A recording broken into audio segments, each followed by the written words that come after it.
পরোটাগুলো দেখুন কীরকম সফট হয়েছে, হাতে করে নিলে এক মুঠোই চলে আসছে। খেতে খুব সুন্দর, আপনারাও বাড়িতে বানিয়ে খাবেন এরকম পরোটা, খুব ভালো লাগবে। আলুর দমও হচ্ছে।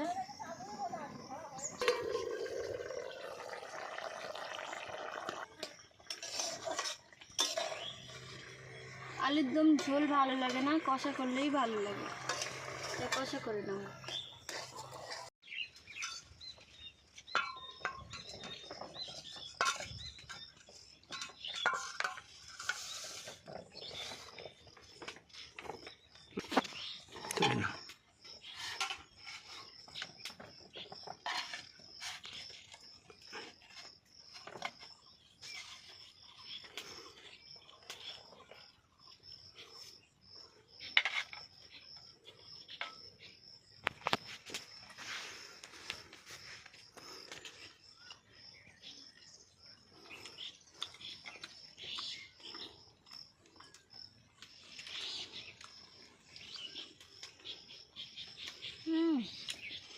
খুব সুন্দর হয়েছে।